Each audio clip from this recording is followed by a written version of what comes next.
I live in one of the most beautiful places in North America.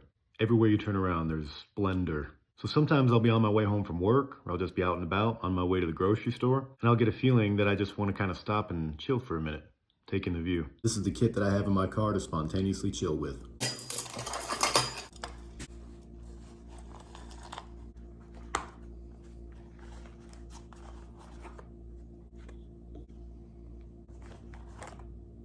I don't normally drink rum, but that's what I had in the house. Imagine it's whiskey.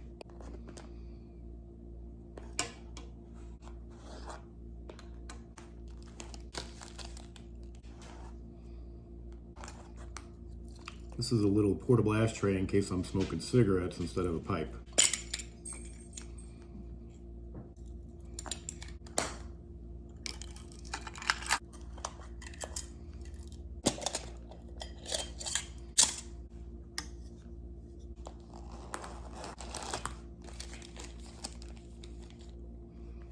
You add a camping chair and a little $10 Family Dollar table, which I also have in my car, and now you are ready to chill.